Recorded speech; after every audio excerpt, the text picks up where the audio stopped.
Now, what we're going to be practicing is a method that I learnt in Thailand many years ago from my teacher Ajahn Mahachachai, and he teaches metta meditation in a way that is very methodical, very careful, and like a meaningful approach to developing metta.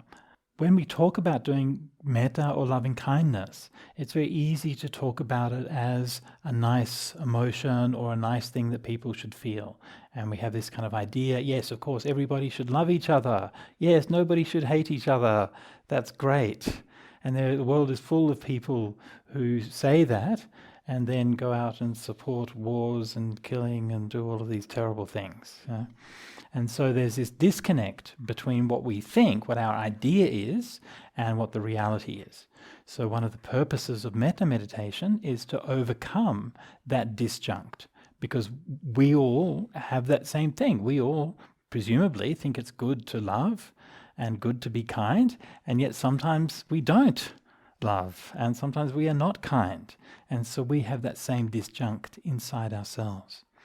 So the practice of metta meditation aims to develop our mind and our heart in such a way that that feeling of metta that we exalt as one of the most sublime of human potentials becomes realized within our own heart. And this is one of the astonishing and transformative features of this meditation. And you begin to realize when it starts to spark and when it starts to happen, you begin to realize that that love that they speak about, that transcendent love that all the sages speak about, that love that people for thousands of years have said, this is God, this is divinity, this is transcendence. And then you realize that is inside you. And that same potential is inside you, and it has been all along. And when you get in touch with that in your meditation, you will have a feeling like coming home. Like you found something in yourself that you always kind of knew was there, but didn't quite see. You feared that it wasn't there. Yeah, you feared that it wasn't there. You wonder, is that for me? Some of you are probably thinking that right now. You're probably thinking, oh, that's all right for some, but not for me. But I'm here to tell you it is for you. And it is for every single one of you. And we all have that metta inside ourselves. When the Buddha spoke about this meditation, he called it metta bhavana. This Pali word, metta, meaning loving kindness, is the universal wish for the happiness of oneself and for all beings. Bhavana is a word we usually translate as meditation. But the literal meaning of the word bhavana is from the root bhu, to be, and bhavana is a causative form. What it means literally is to make it be more. Yeah? To make it be more, to grow it, to amplify it, to cultivate it. And so we are not magicking metta into existence. It already is. We are growing it. What is inside you already. So each human being, I believe, each human being has the potential to experience metta. And the metta meditation is a way of helping us to get in contact with that and to cultivate it so that it is not something that is just fleeting. It's not like, as Dolly Parton said, a butterfly that flits in and out of our life without us knowing how or why it comes. But it is something which is inherent to who we are and which we realize is actually perfectly normal and natural. Now, this meditation is very personal. It's very vulnerable. And one of the things that you might find as you're doing the meditation is that despite everything that I might say and everything that the Buddha might say, you can't find any love in your own heart. And you might be sitting there day after day meditating and thinking, oh no, they promised me that I had love in my heart, but it's not there. I must be the exception. I must be the one who doesn't have it. Don't worry, it doesn't work like that. Yeah. The way that we personally respond to the meditation is very individual. Okay? Some people will start the meditation and straight away they'll feel this strong feelings of joy and love overwhelming them. Other people maybe practice for a long time and still not feel anything. It's okay, just be patient, all right? Maybe this isn't the meditation for you. Maybe some other practice would be better. But at least for this retreat, we'll try it and we'll see. The funny thing is that one of the things that I've noticed is that it's often not the people that you think who necessarily are the ones who are going to get the best results in metta meditation. People who seem very loving and very kind, they come and they do the meditation, they're like, oh, there's nothing there. Whereas on the other hand, somebody who maybe feels very gruff or a bit angry, they have a great meditation. Yeah. Your mind is funny. Don't worry about it too much. All we can do is undertake that practice, and we have some faith. And for many of us, I hope, for many of us, or hopefully for all of us, we will be able to see at least something of that metta inside ourselves. All right, so let's talk about the meditation method, and I'll talk about the first steps of the method today, and we'll do some guided meditation, and then each day we'll do a little bit more, okay? All right. So the way that Ajahn Chachai teaches metta meditation, we begin by developing metta for 4 people when we do each one in turn. And this is a method which is from the ancient Theravada meditation manual, the Visuddhimagga. If you were to look up the canonical source for it, or the scriptural source, Visuddhimagga actually has an excellent section on metta and on different ways of getting rid of anger.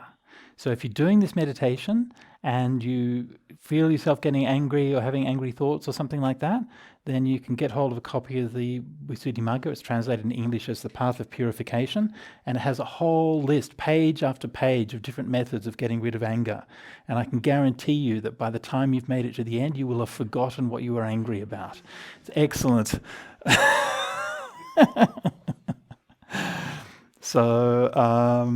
Okay, so the beginning of this meditation is metta for oneself. Okay, now if we don't have metta for ourselves, then how do we have metta for others? Yeah? The culmination of metta, the perfection of metta, is loving kindness for all sentient beings. Yeah? And you are a sentient being. You are one of them, and you are no less deserving of love than any other, no less deserving of happiness. And you might look into your own soul and think, oh my goodness, it is full of rot and filth and corruption and pollution. And you may be right. Maybe that is how your soul is. But that is irrelevant. That doesn't matter. You are still just as deserving of being happy, just as deserving of love. And if it is true, even if it is true, that our soul is filled with rot and filth, I don't really believe that's true, but let's just say that that is true, then how are we to begin to lift ourselves above that without the redemptive power of love? If we cannot love ourselves, how can we begin our path? How can we rise above our situation? So we begin by doing metta for ourselves. Let's run briefly through the occasions in the day when you have metta for yourself. Okay, when you are hungry, you eat. When you are thirsty, you drink. When you are tired, you sleep. Our day is filled with acts of kindness to ourselves. And yet somehow we often don't notice that. Yeah? Or we even undermine that. Yeah? And we know that there are various kinds of twistedness in our mind that can cause us to harm ourselves. But for the most part, we actually do act in a way to care for ourselves and to love for ourselves. So that feeling is there. Now, there are some people who say that, who try to say that that loving oneself is culturally determined, and they say that Asian people learn to love themselves and Western people learn to hate themselves. And this is something that you hear quite a lot in Buddhist circles. I don't believe it at all. I've heard this repeated so many times by people, and I think it's racist and dumb, and I don't care what teachers are repeating it. I've been teaching metta meditation for 20-something years. And my experience, through listening to countless interviews and talking to people and developing it, is that everybody is different. And that to make these kinds of cultural generalizations is really, to my mind, very foolish and kind of misses the point. I only mention this because if you're reading around in Buddhism, you're likely to find things like this. It's repeated endlessly. And anyway, don't worry about any of that. Your job is to find that love inside yourself. If you need to begin, then just reflect, as I've been talking, on those small things that you do to show that love for yourself. Coming on this retreat, that's a good one. Yeah? You decided to give yourself the time and the space to come on retreat, to heal your heart, to elevate your consciousness. What is that if not a magnificent gesture of love for yourself? I'm speaking to a few people in the interviews, and there's a few people who've been sponsored to come on the retreat by their partners, which is really amazing. I think that's really incredible. The lengths that people will go to get their partner out of the house for a week. No, that's not what I meant. I'm sure. No, I'm purely joking. But that's real love, isn't it? Yeah, that's real love. Looking after each other at that deep level. Yeah. So when we begin this meditation, first of all, we want to clarify the fact that we do in fact have that love for ourselves. And if we need to remind ourselves of that, then remind yourself. And then when we begin the meditation, how the meditation goes is something like this. Yesterday we talked about the mindful awareness meditation, and we learned about the time, the place, the posture, and sitting down with a purpose in your mind to do the meditation, and we were doing the mindful awareness. So that all stays exactly the same, right? And we begin with a few minutes of mindful awareness at the start of the meditation. Now remember, yesterday I also said don't mix and match your meditations, by which I mean don't drift from one to the other or just throw them in randomly because you feel like it. But it's okay to do a meditation if it's designed in such a way that that the different parts of the meditation can have different approaches during that. So it's the same with metta meditation. We begin with a few minutes of mindful awareness. And that centers and grounds us in the present and in our body. And in particular, it alerts us to if we have any feelings that are on that side of negativity and anger. Right? If you have any thoughts of grudge or vengeance or any of those negative kinds of feelings, we want to be aware of that before starting the metta meditation. Now, if those feelings are strong, don't do the metta meditation. Okay? Why? Because it's like putting paint on a dirty wall. It's just going to slop over the top and then crack off. So just be patient. If you need to deal with a strong feeling of anger or irritation or something, then just deal with that feeling, do some walking meditation until you feel okay, and then come back and start again. If it's just a little bit, then never mind. This is something that you will learn as you go. All right? So, we check it out, our own mind, our own heart. We know when we're ready to practice, and then we begin, may I be happy. And so we say to ourselves the words, may I be happy.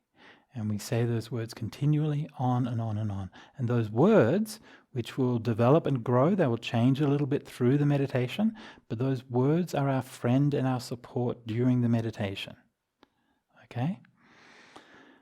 When we say those words, my teacher, who's a Thai monk, he said, say it to yourself, and I quote, like Shakespeare. I'm not exactly sure what he meant by that. Mayest thou be happy, perhaps? Perchance mayest thou be happy? I don't know.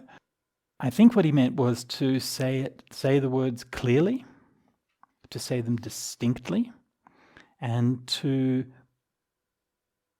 say them meaningfully, to put your heart into it. Yeah?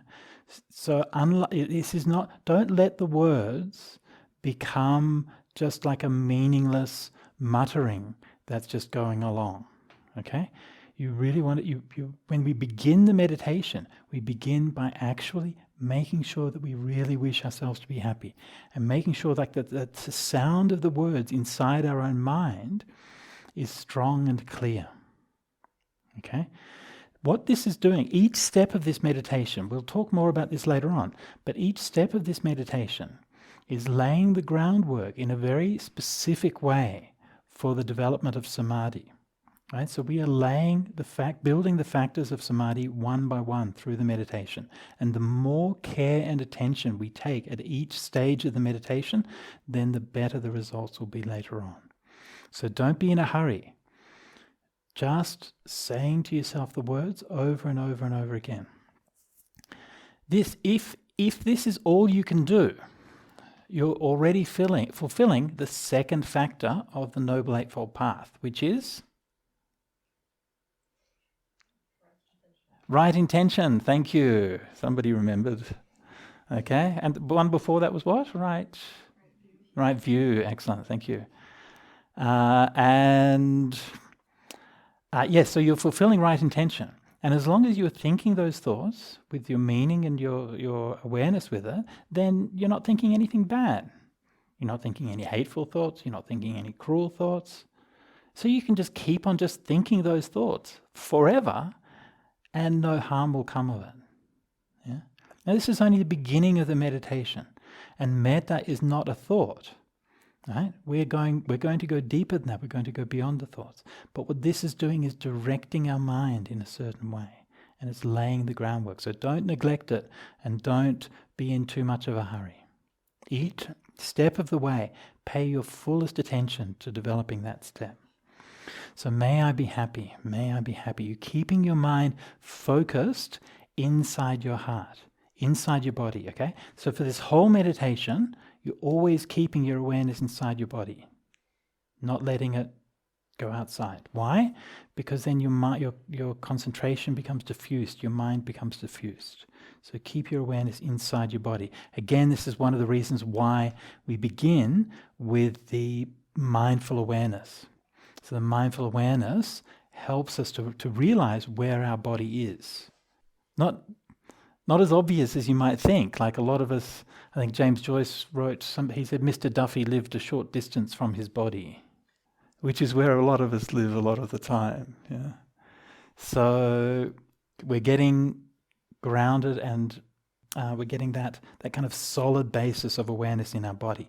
One of the things that we'll find is that the experience of our body is transforming during the course of the meditation.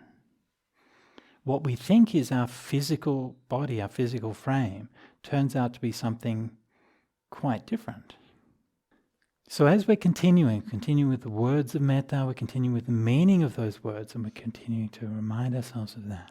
That can go on for as long as it likes. And if that's the rest of your retreat, that's fine, okay? Just that is practicing the second factor of the Noble Eightfold Path, and you're doing really well. But at some point, a point that we cannot really anticipate or predict or control, at some point, that feeling of metta will come up. And it will appear to you inside your body as a real sensation. It will feel warm and joyful and soothing and pleasant. It may come in any part of your body, or it may come through your whole body. It may come just in a flash and then go, or it may come very, very slowly. It may be very subtle, may be very obvious. Don't worry about any of those things. When that feeling starts to arise, then what you want to try to do, this is where the delicacy of your attention is really important. When the feeling of metta comes, what you want to do is to try to just hold it in your mind. Right? So you're just watching it very, very gently, a bit like you're walking through the forest and you see a little bird on the branch, and you want, oh, the bird is so sweet. And you don't want to disturb it, so you just slow down and just watch very carefully. So you just try to watch very carefully, very lovingly, that feeling. Now, when you're developing the meditation, that feeling will be as unpredictable as a little bird in the forest. It may just fly away or come back, who knows. But over time, as you do this again and again, it's almost like that feeling learns to trust you. The more delicately that you can pay attention to it, that feeling, it's almost like almost like the feeling learns that you don't mean it any harm, that you respect it, and that you're going to look after it. And so you can gradually learn to hold that feeling, and it sort of manifests inside you like a warm glow of light. And you keep on just holding that with the words, may I be happy, may I be happy, may I be happy. As long as you can, or as long as you like. Now when that feeling becomes well established, then you can try very softly moving your mind around your body. So you start just moving your mind, scanning through your body, and that feeling goes with it. Okay? So you're just gently scanning around your body. Yeah? And you're moving the feeling around. It doesn't really matter where the feeling comes, but ultimately it should be soaking through your whole body.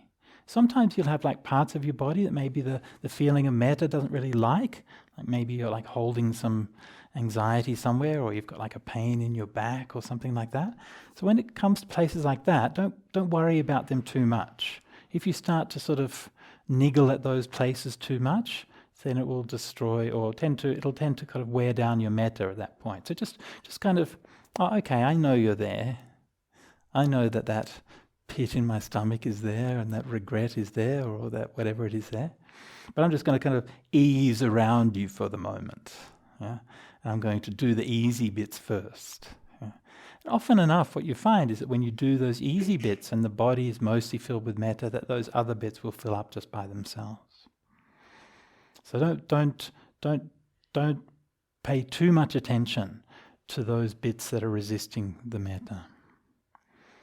Now, during this process, obviously, your mind is just as skittish and undisciplined as it is in any other form of meditation.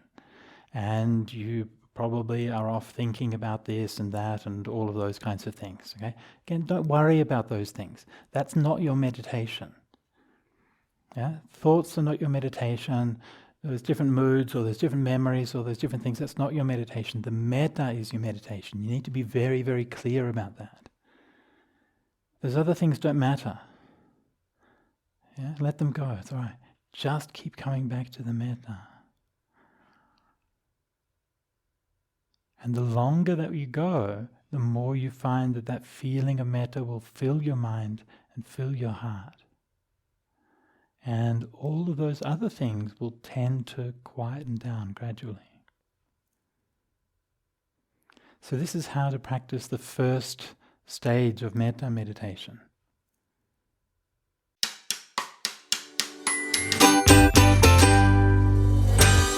Okay, so what I'll do is for today, I'll introduce the second stage of metta meditation, which is metta for the loved person. Okay, so I'm going to talk about this and about how to do this in the meditation.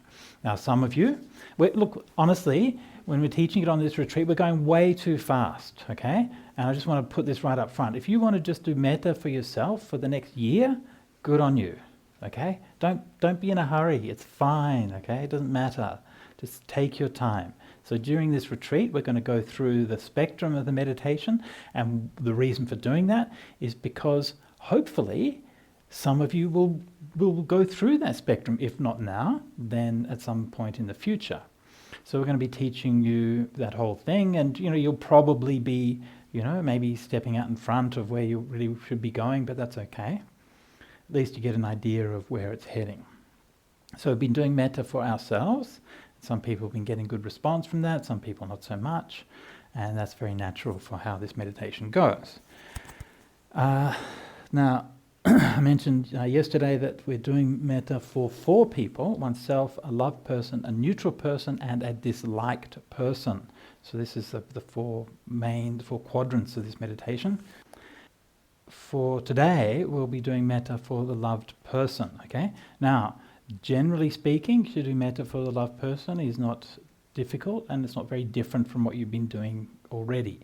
And so I'm just going to give you like a few little bits and pieces of tips that's going to give you an idea of where this meditation's going. So if you recall, the course of the meditation so far is we establish the mind on the words of meditation, may I be happy, and we pay attention to the clarity and distinctness and steadiness with which we say these words. And then through those words, we gradually become in contact with the feeling of metta, which arises as a result of the purity and integrity of our wish for our own true happiness. And that feeling of metta is a feeling which is part of our ordinary who we are, just an ordinary emotional spectrum. But we are identifying that and lifting it up and focusing on that.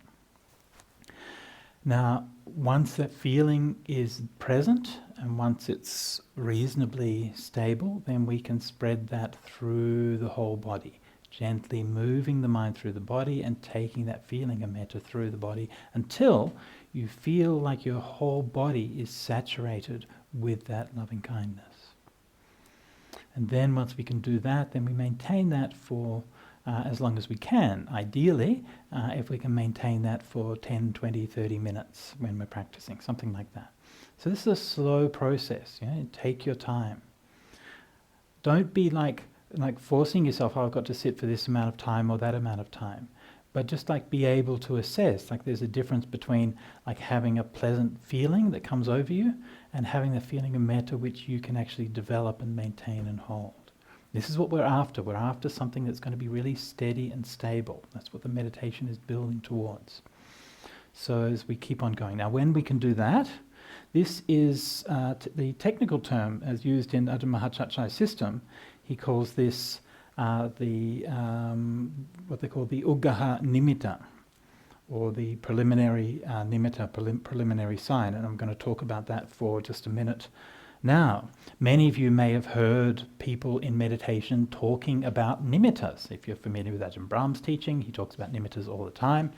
And typically, if you are doing breath meditation, for most people, the breath nimitta appears as a light. So that's what people think of when you're doing meditation, you're seeing a light. In fact, the word nimitta doesn't mean light. Nimitta just means a sign. And so nimitta can actually appear in any way, really. It can appear in any different kind of form. So what a nimitta is literally a sign, okay? A nimitta is a sign. It is a sign that your mind tells you to let you know that you are on the right path. It's literally what it is. You're driving on your way here and you pass the sign that says this is where you're going. Oh, now I know I'm on the path. That's what a nimitta is, quite literally. It's the way that the mind describes itself to itself. Yeah? So because it's the way that the mind describes itself to itself, it can be anything. But typically it uses the light, which is the metaphor for knowledge, for clarity, and so on. In metta meditation, the nimitta is a feeling. In fact, the feeling of metta itself. Okay, so it's that feeling which is full of bliss and happiness, which has the same role as the light does in the breath meditation.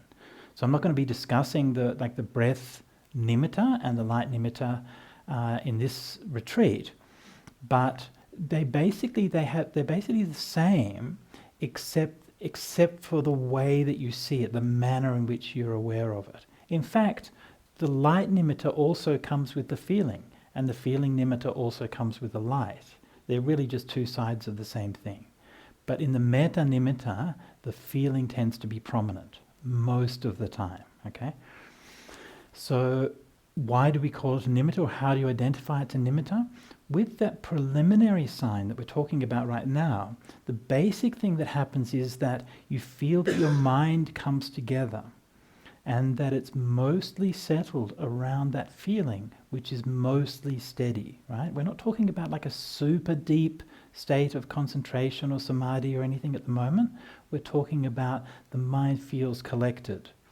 Perhaps you could think about it in terms that, like before, you felt that you were kind of struggling with the meditation and mostly distracted and hindrances and so on, and only a little bit actually with the meditation, whereas now you've kind of crossed a line so that you're like mostly with the meditation and mostly everything has come together and mostly everything's working as it should, and only from time to time are you more distracted. Yeah, so that's kind of what this nimitta is. And obviously that's a fairly loose description. We're not talking about a particularly sharply defined phenomenon here. But you will learn to recognize it as you practice. All right? So again, how Ajahn Mahachachai would talk about the metta nimitta is that the feeling of metta is present, it's clear, it's steady, and it pervades through your whole body for a period of at least 10, 20 or 30 minutes. If your energy is good, just keep going. Doesn't matter how long you go. You can keep going forever. Doesn't matter.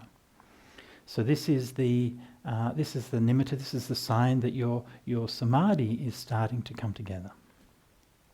So fantastic, excellent. If you reach that stage and you feel like that's going well, you can just pack up and go home if you want. Pat yourself on the back. Congratulations, you're doing really well.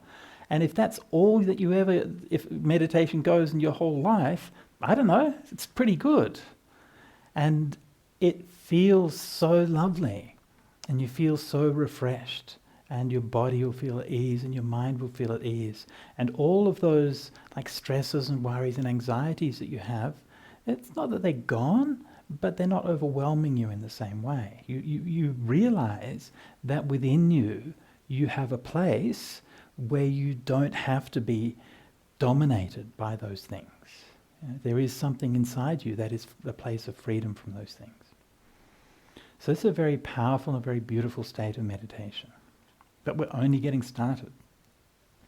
So once you get to that stage, and like I said, we're going to be accelerating a bit fast through the meditations in the teaching, but ideally, once you get to that stage, then you're ready to do the second person in meditation, which is the loved person. Now, basically, what you do when you do metta for that loved person is you don't change anything. You keep going exactly as you have been doing, and you just introduce the name of that loved person into the words of metta. So instead of saying, "May I be happy," then perhaps you're doing metta for your father. So you might say, "May my father be happy," or whoever it is that you've chosen for your loved person. That's it. That's all you do, okay? So you don't send your mind over there and try to like beam metta to them, where I can get, gotcha. Okay?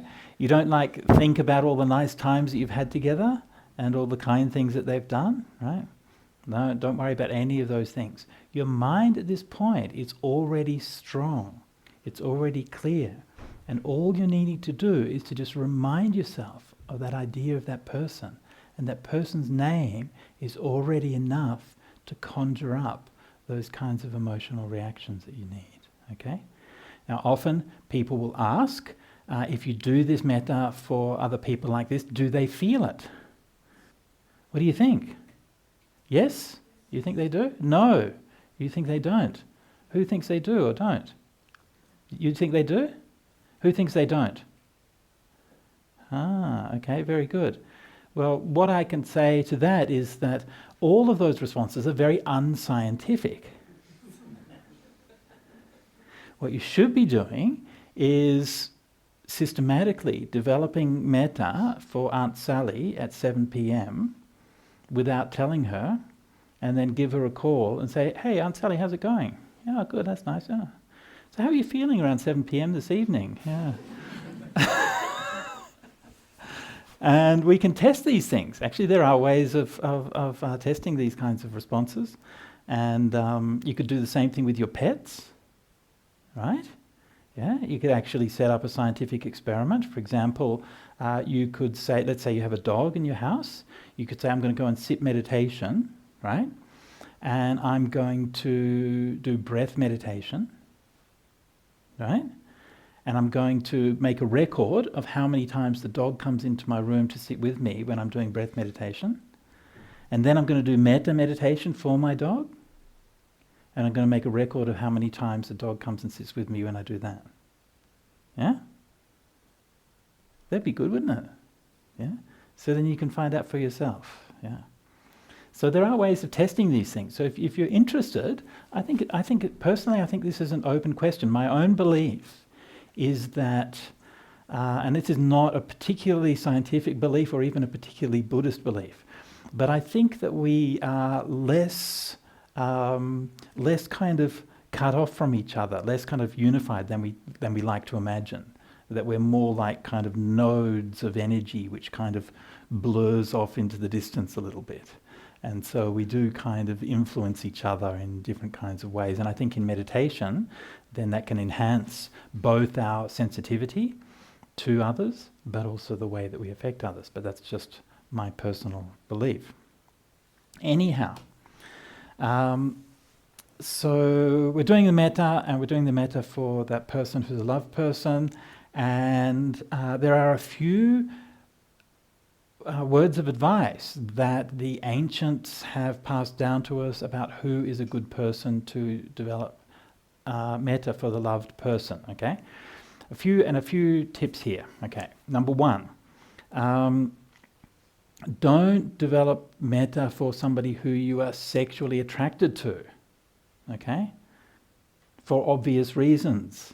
So in some of the Buddhist societies that I've been to, especially in KL and in Singapore, then I learned that there's maybe you might know more about this than I, but I learned that some people confessed to me that the boys were doing metta for the girls and the girls were doing metta for the boys, and that was how they arranged to meet people. Was that your experience? You've been at the youth group. You don't know about that? You don't know about that? May was at the youth group in Buddhist Fellowship in Singapore. So you would know, would you? That's maybe just a rumour that I heard. Maybe you're hanging out with the wrong crowd, I don't know. So, I mean, and I've got to say that's not a particularly good way of developing meditation, but it's not a bad way of meeting somebody. I mean,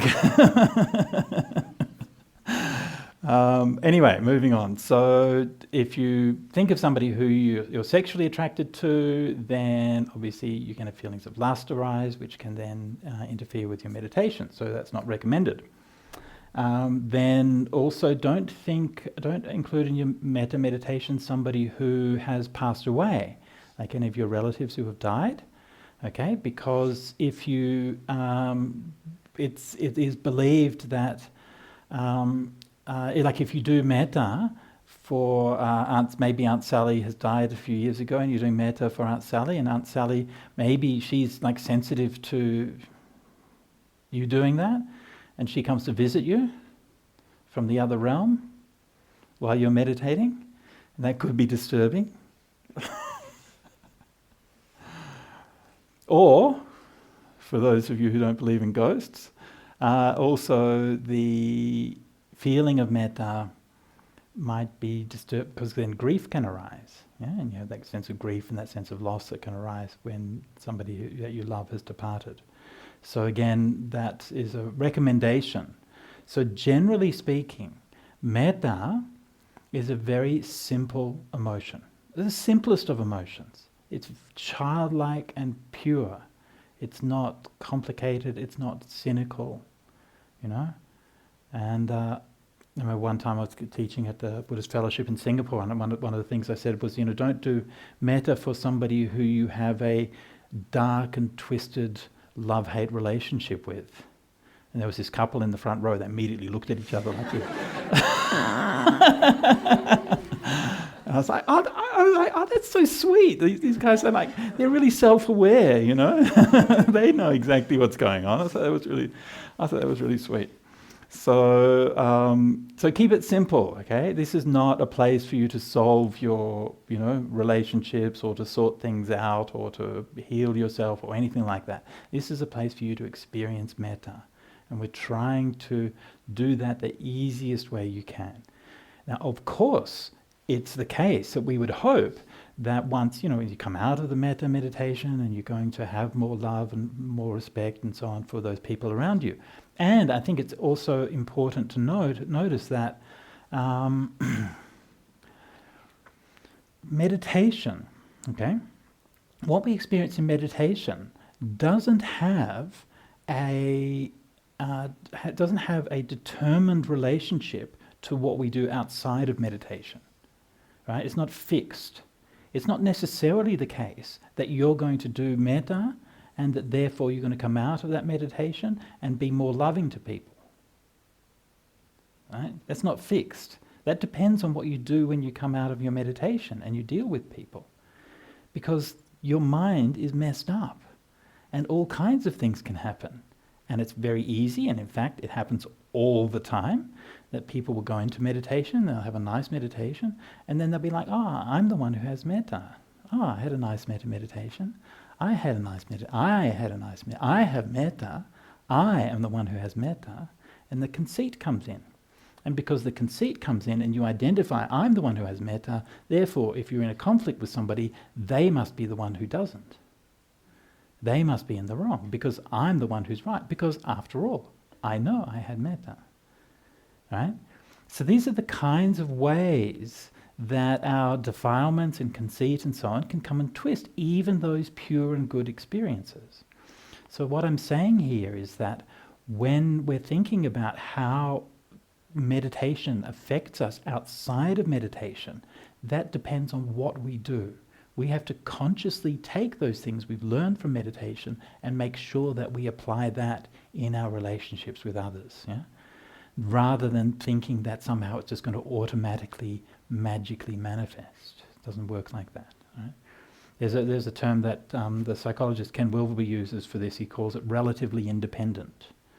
So these different spheres of our life are relatively independent, not totally independent, but also they don't have like a fixed or determined relationship. Okay, so back to metta for the loved person. So we're going to choose someone for the loved person who is going to be easy for us to love, somebody for whom we have a very simple and uncomplicated love for. Now Ajahn Chachai in his system recommends doing metta for people rather than for animals. So I don't think it's like a hard and fast rule. If you want to do metta for animals, I think that's fine. But generally speaking, we do metta for another person. And I think the reason for that is, again, that like it's all very gradual. Like another person, we're starting with metta for ourselves. Another person is more like us, So you feel that more sense of that connection. Often, it's better to choose someone for the loved person who not necessarily is the person that you love the most, right? The person that you love the most is often complicated, Yeah, maybe your partner or even your parents or something like that.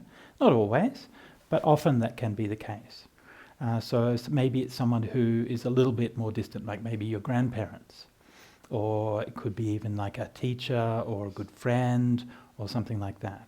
So you just have to see for yourself who's going to be a good person. But somebody, not necessarily someone you love the most, but somebody you love the simplest. Yeah? So somebody you have that simple, uncomplicated love for. Okay, so, and again, that doesn't mean that it has to be perfect, right? Because everybody is annoying sometimes.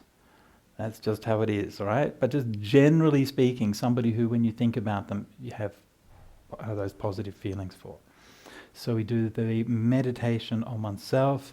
You develop the feeling of metta, spread it through your body, maintain it for a good period of time, and then you introduce the words of that love, the name of that loved person, into the words of metta. Now, when you do that, the change there is very subtle, and that's the point. We're just changing one thing, not changing a whole bunch of things, just one thing. Your mind is still immersed in your body. Everything is the same, just the name has been changed.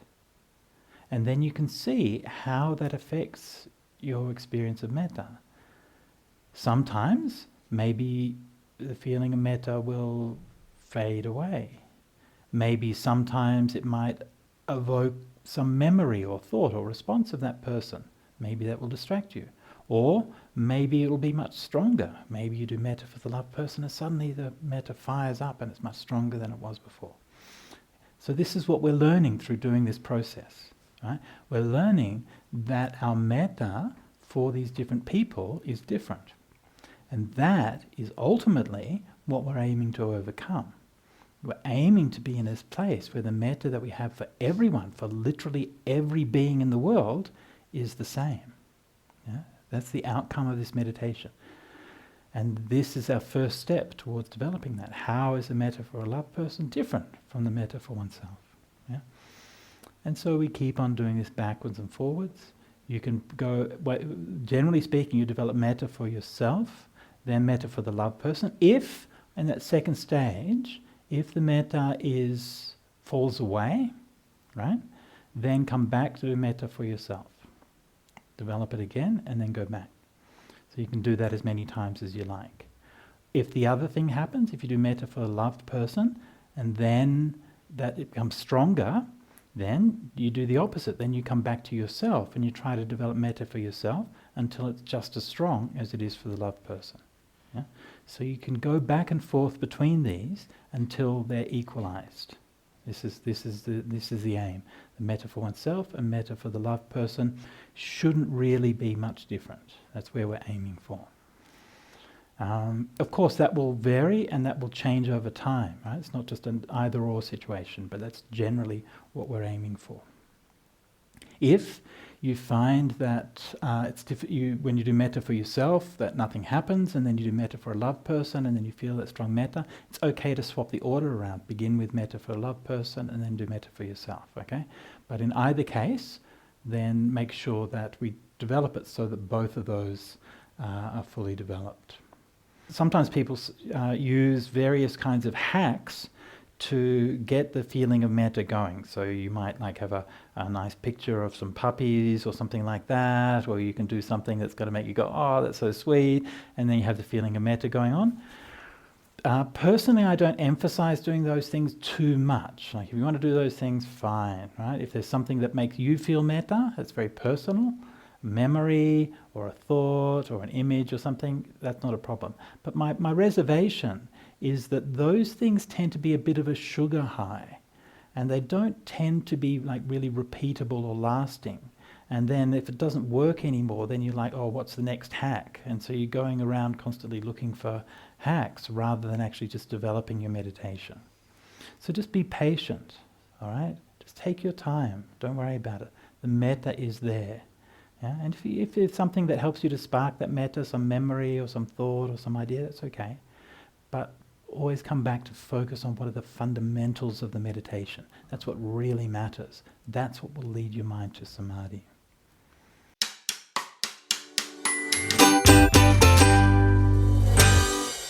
And And so today we're going to go to the third stage, which is loving kindness for a neutral person.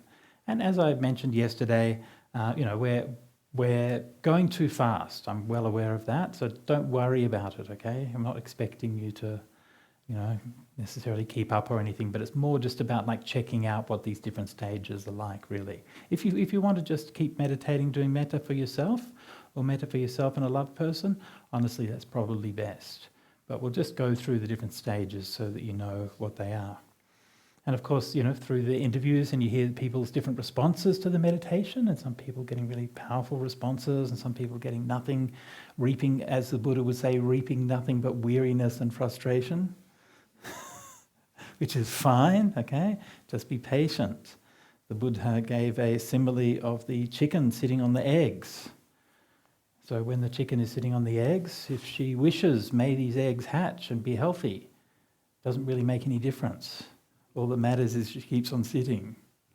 So don't worry about what you think too much. Don't worry about is this working or anything, particularly for the period of the retreat, okay? At the end of the retreat, maybe you want to look back and assess and say, look, is this practice for me? Do I want to keep that going?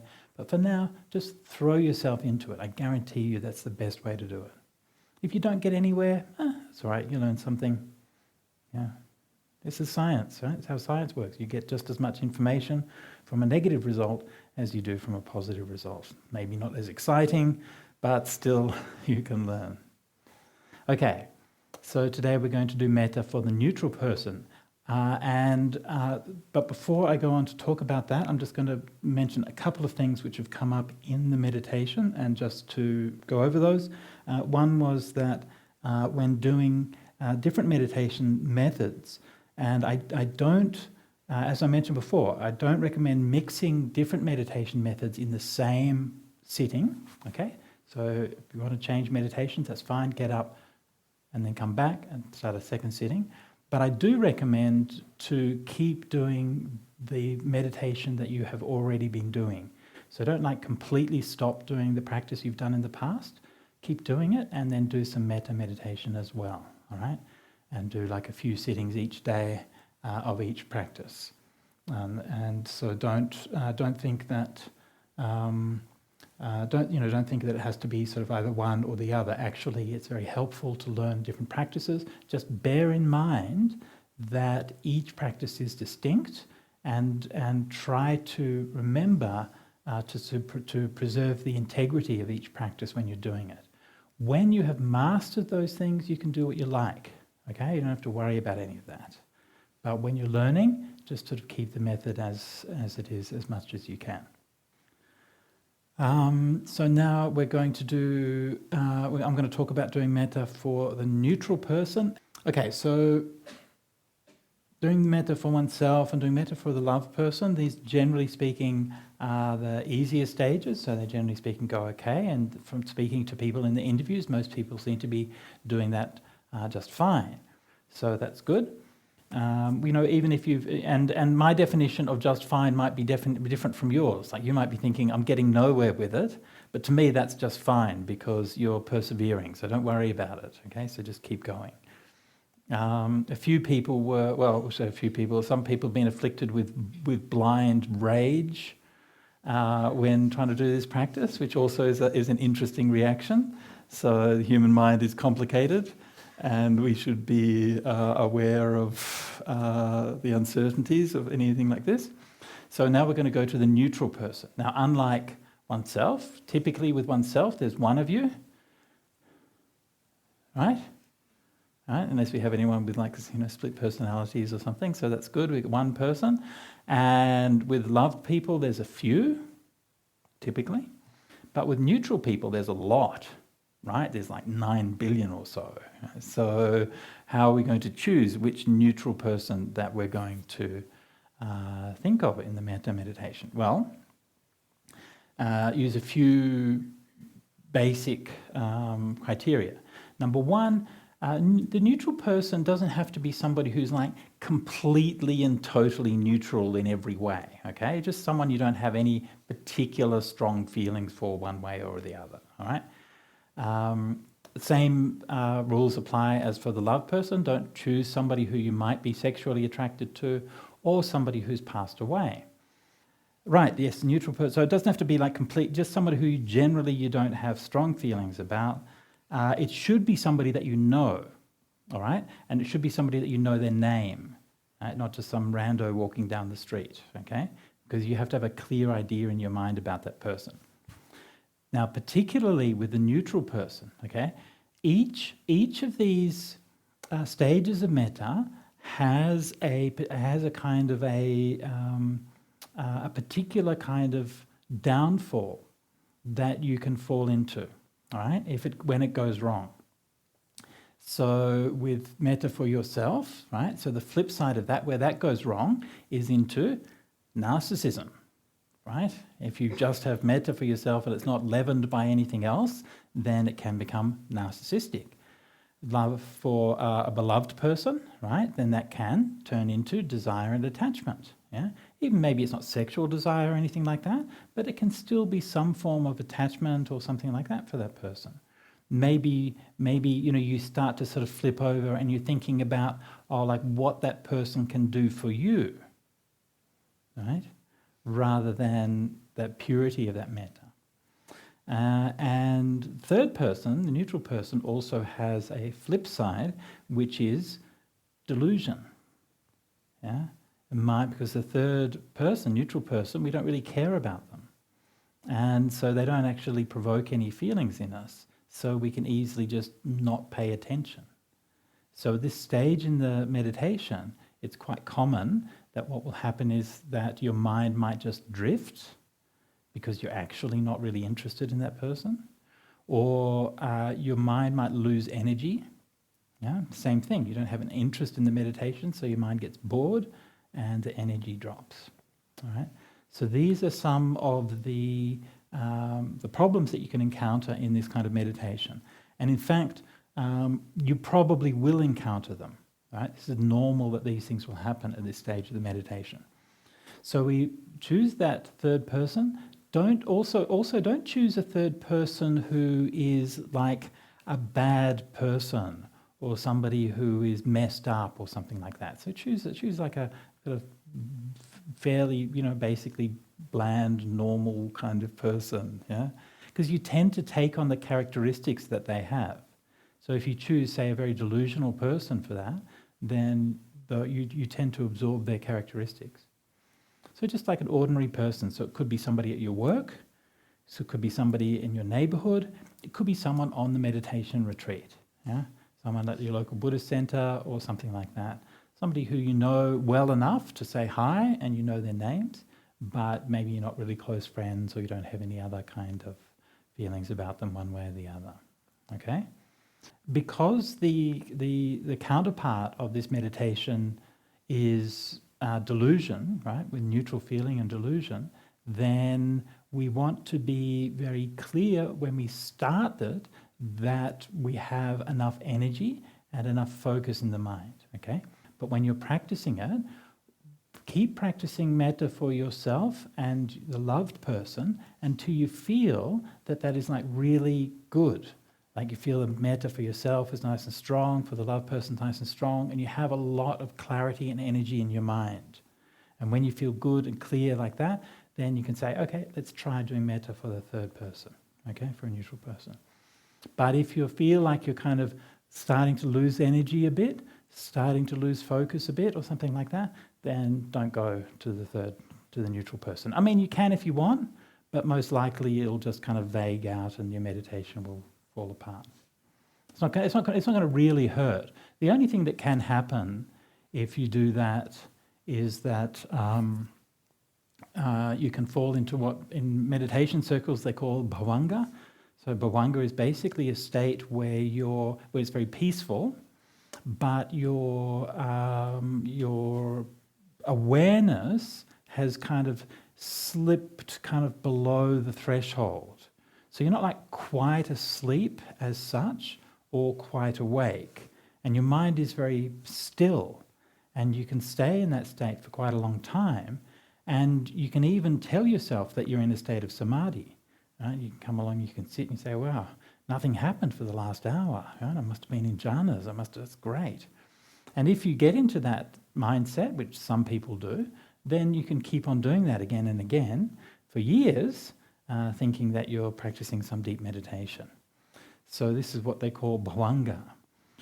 So, of course, the tell is that a real state of samadhi is incredibly bright, and your mindfulness is incredibly sharp, and your awareness is incredibly sharp and not dull and grey. So if that happens, and it's normal that that happens, it'll happen to pretty much every meditator at one point or another. You'll be meditating along, everything's going great, mind's becoming a little bit tired and so on, and then it just kind of slips down below the threshold of consciousness, and your mind sort of goes in that subliminal half-awake state for a while. So if that happens, then afterwards you reflect back, and you say, oh yeah, that's what happened. Yeah? So you recognize it, and you know better next time. So like I said, it's not really a problem as long as you don't let it become a habit. Yeah?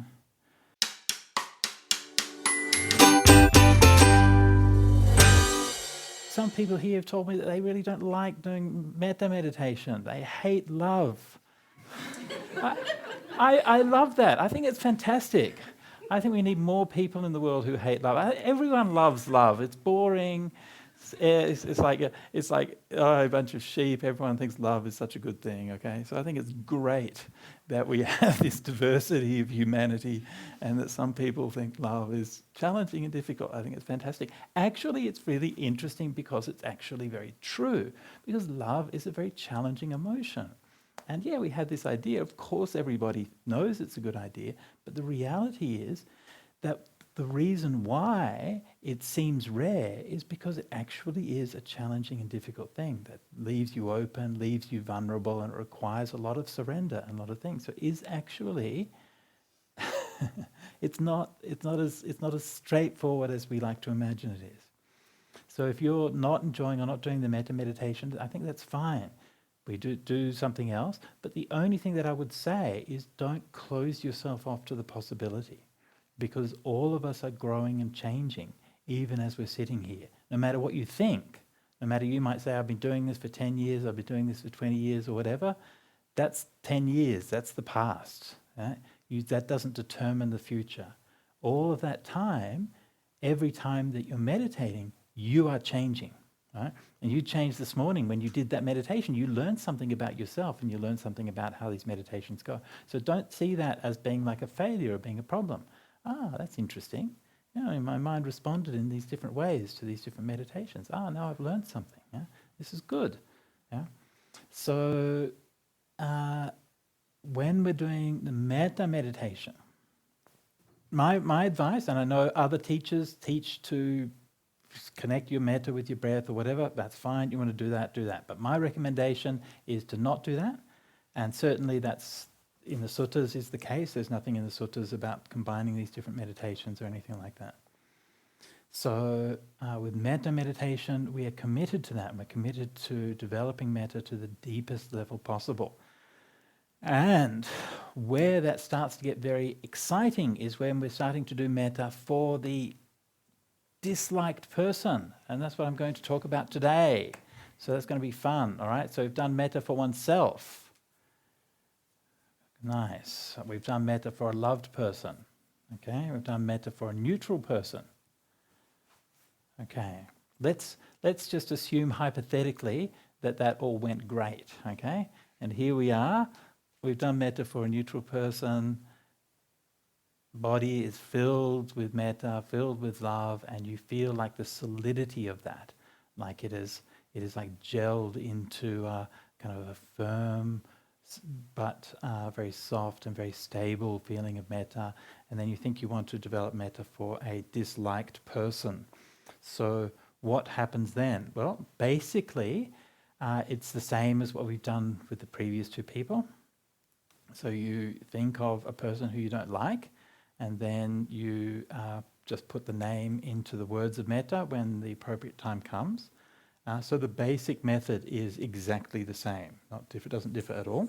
But of course, what happens is that at this point is that you're really starting to test your mind. And like we mentioned a few minutes ago about how this meditation is really good because it shows you exactly what is working and what is not working. And so if you start developing metta for a disliked person and you're not ready to do that, then you quite possibly will just like really, really hate that person. It's quite likely. Or your mind will just lose its metta right away. Or any kind of things that will happen. It's quite a dicey situation, actually. Up to now, it's been pretty much not a problem, and the only main real risk that you're going to have so far is, as we talked about, that you do metta for a neutral person and you might get sleepy and lose your energy. That's about the worst that can happen for most people. But with metta for a disliked person, you can really slip into anger very strongly. Why? Because your mind is very, very focused on that one thing. Yeah? And if you lose your mindfulness and you slip, then that can flip over to the other side very quickly. So we have to be very careful when doing this. Now, what kind of disliked person should we choose?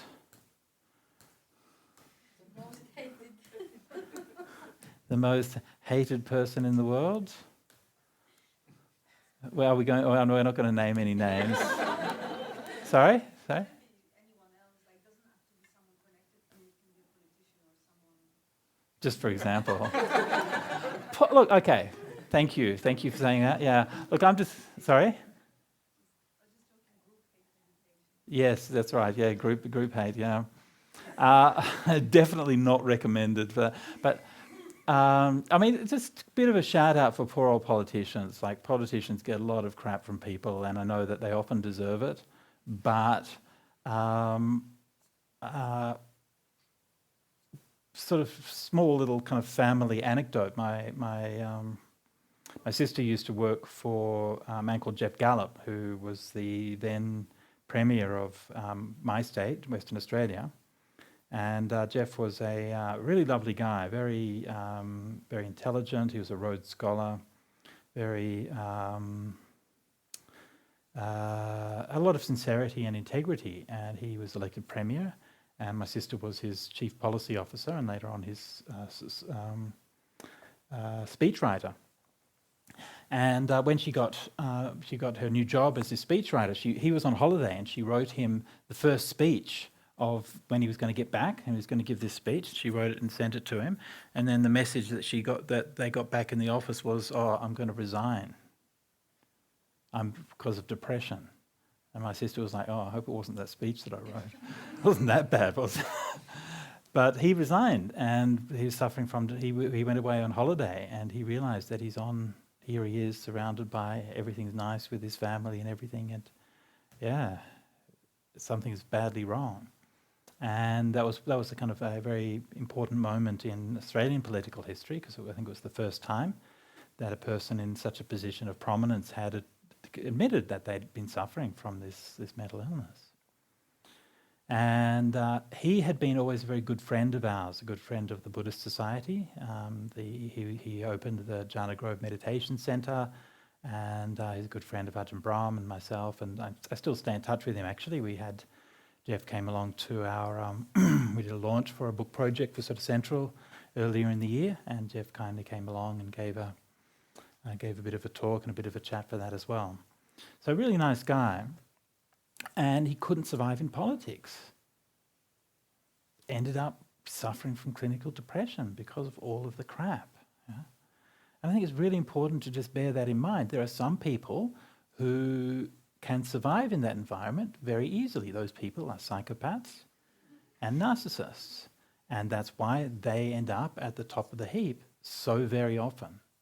The political processes and leadership processes positively select for psychopathic qualities. And I'm not using that word kind of loosely. I mean like genuinely clinical psychopaths who end up running countries and do so all over the world. So while it is normal and important and healthy to joke about our politicians, and I know that probably Norway is one of the better countries in the world as far as this is concerned, but it's normal and healthy to joke about them. When we built our Parliament House in Australia, in Canberra, the architect made sure to put a grassed field on the roof of the Parliament House so that the people could come and walk on top of their leaders. Yeah. It is important, but at the same time, it's also important to have compassion for people who are trying to do a job where they do actually have a genuine sense of civic service and are trying to do the right thing. If we give all politicians a hard time all the time, then good people are never going to go into that job. Okay, so that's just a bit of a rant on politics and leadership. Where was I? Metta, hated person. Best to choose somebody from your life. Now, it does not have to be like a deadly nemesis, okay?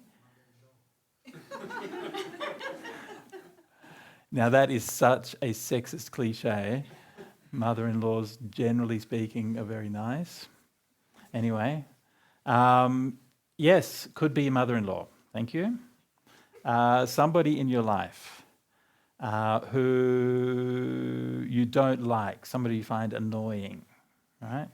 It could be like a bully at work, or it could be just a neighbour who, their taste in music is wrong, or could be, doesn't have to be like a big thing, right?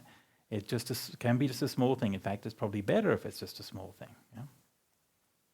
So as with a loved person, it's not necessarily the person that you love the most, right? The person that you love the simplest is more important. Same thing with the disliked person. It's not necessarily the person you dislike the most, but the person you dislike the simplest.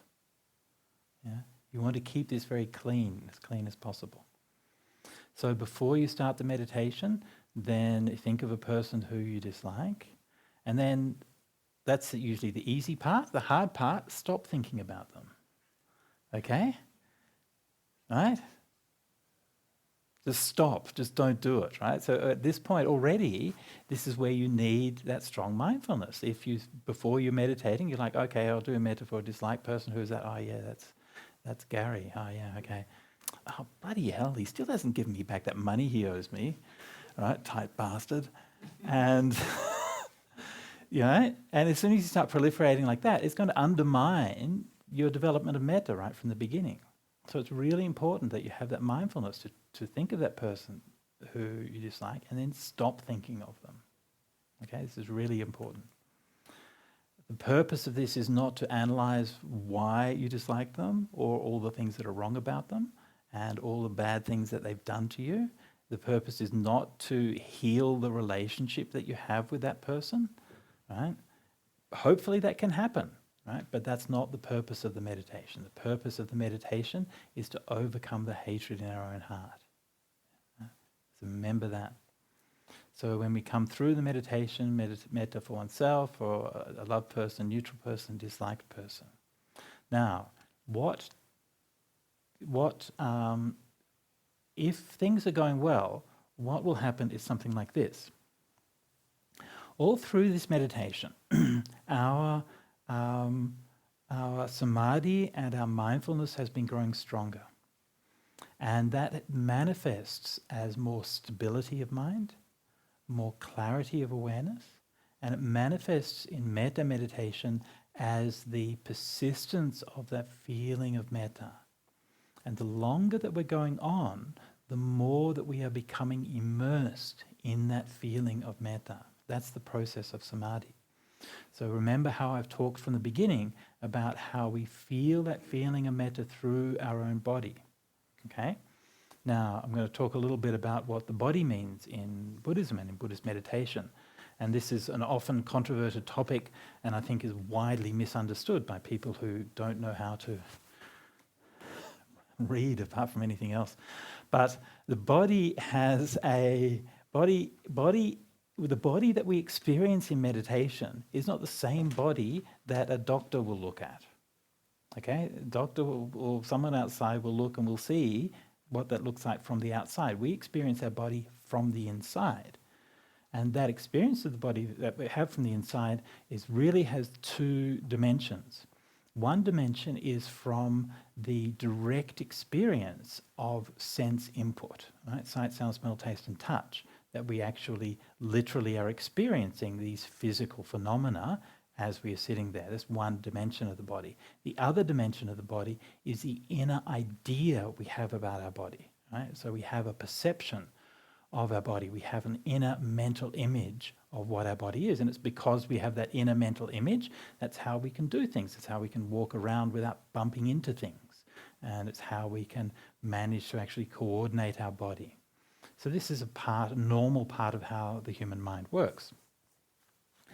So these two dimensions in Buddhism are called the Olarika Kaya and the Sukhuma Kaya, or Manomaya Kaya. And what happens when so they're both the body. When you're meditating, your awareness of that Olarika Kaya, or the sense-stimulated body, is gradually fading, so that your perception of sight, sound, smell, taste, and touch is fading away. And you're becoming more deeply absorbed in that feeling of the Sukhuma Kaya, or the inner mental perception or representation of the body. Yeah?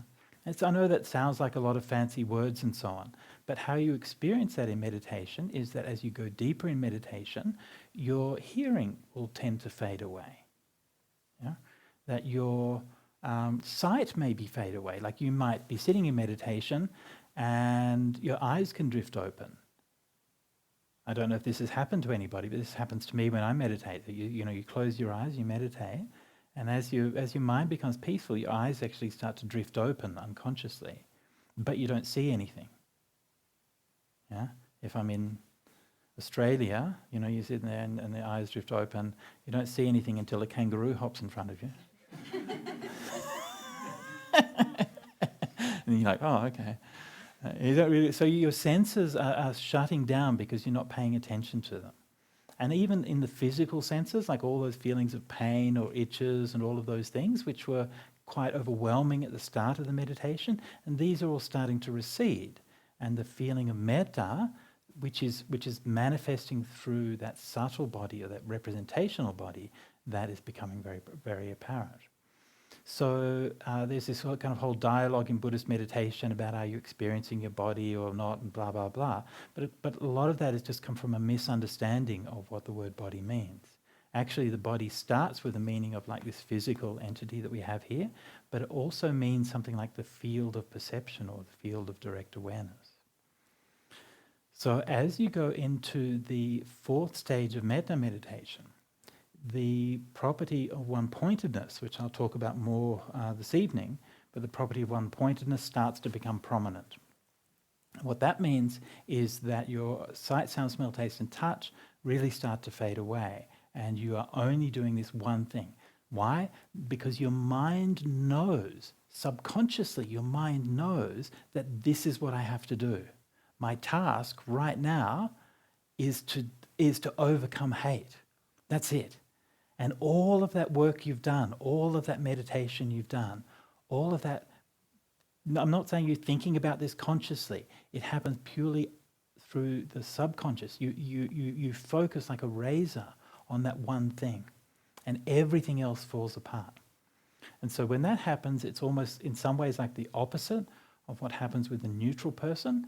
With the neutral person, because you don't care about them, then your mind becomes a bit lazy and can lose attention. With the disliked person, your mind becomes extremely energetic, extremely focused, and you're just like that one person, and everything else is just fading away, fading away, fading away. And the mind becomes more and more and more and more energetic. Now, if your mindfulness lapses at that point, then, especially if you start to think about that person, all right, then it can flip very quickly and you can lose everything. Yeah? And so that's usually how it goes, or sometimes that's how it goes. So you'll be going there doing metta for that hated person. May Aunt Sally be happy, may Aunt Sally be happy. And then your mindfulness will slip a little bit and you say, oh look, Aunt Sally, God, Aunt Sally, she's really pretty good, isn't she? Oh, okay, Aunt Sally, may Aunt Sally be happy, may Aunt Sally be happy. All those times I disliked Aunt Sally, and actually she's actually a really nice person. May Aunt Sally be happy, may Aunt Sally. And it goes like that. And this is the voice of Mara, which is making you think about that person, conditioning you little bit by little bit to think that it's okay to have a thought about Aunt Sally instead of just doing the metta for her. And may Aunt Sally be happy, may Aunt Sally be happy. Oh, think of that kind thing that Aunt Sally did on my birthday and she gave me a nice present. It's like, oh, may Aunt Sally, may Aunt Sally. Of course, she's not perfect. Who is? May Aunt Sally, Aunt Sally happy. God, she was really a bitch that day, wasn't she? May Aunt Sally be happy. And that's how that goes, right? So this is why it's really important for your mindfulness to stay very, very sharp at this point, okay? Don't let yourself drift into thinking about that person at all, okay? Don't. That's Mara tempting you, yeah? So keep that focus, keep that focus, keep that focus. And it's kind of weird at this point in the meditation. You're approaching like a transitional point in meditation. And in that kind of transitional point, on the one hand, like you are more peaceful than you've ever been. Your meditation is actually like really nice. You feel very blissful, very energetic, everything's coming together and it feels great. On the other hand, it also feels very fragile because the very slightest thought can do it, or at this point even like a loud sound or something can disturb your meditation very easily, right? So this is that kind of transitional point that you're in. And this point is always regarded in meditation traditions as being something that you should really take care of and make sure that you safeguard as best as you can. Okay, so that means that if you're meditating to be able to get to this point, try not to stop. Try to keep going as long as you can. So don't worry. Is everyone getting up to go, for lunch or something like that? Don't worry. Just stay meditating. If your meditation's going good, just keep going. Yeah? Don't worry about anything else. So when that continues, ultimately you reach a point that they call, Pali word is sima sambheda, which is the breaking down of the barriers. And again, I'll talk more about this evening, but the basic idea is that there's no longer any difference between oneself, a loved person, a neutral person, and a disliked person. So it's important to understand the sense in which that is true. What that doesn't mean is that you can think of those 4 different people and love them all. It doesn't mean you think of those 4 different people and you can't choose which one is better or not, okay? It means that thing inside you, which might have distinguished between those 4 people, doesn't exist anymore. Like you don't have the capacity to even think in terms of like and dislike anymore. It's all just broken down. And the power of metta is so strong that those categories of like and dislike and neutral are simply wiped out of your mind. I mean, you still know that they exist, right? But they don't have any meaning for you anymore. And this is what we're really talking about when we're talking about transcending through the power of metta meditation. So this is the development of metta for the disliked person, okay? Now I've said, go on, yeah. I'll talk about that this evening, yeah, but yes, yeah, once you're doing the metta for the disliked person, and once you've transcended that, then yes, you're just about ready to let go of the words, yeah. The words, like your experience of the body, your experience of the words are also kind of receding through this meditation. They're still there, and they're still like reminding you just a little bit and focusing and directing you just a very little bit, but the feeling is becoming so much more strong that that's really the overwhelming focus of the meditation. Yeah. Okay?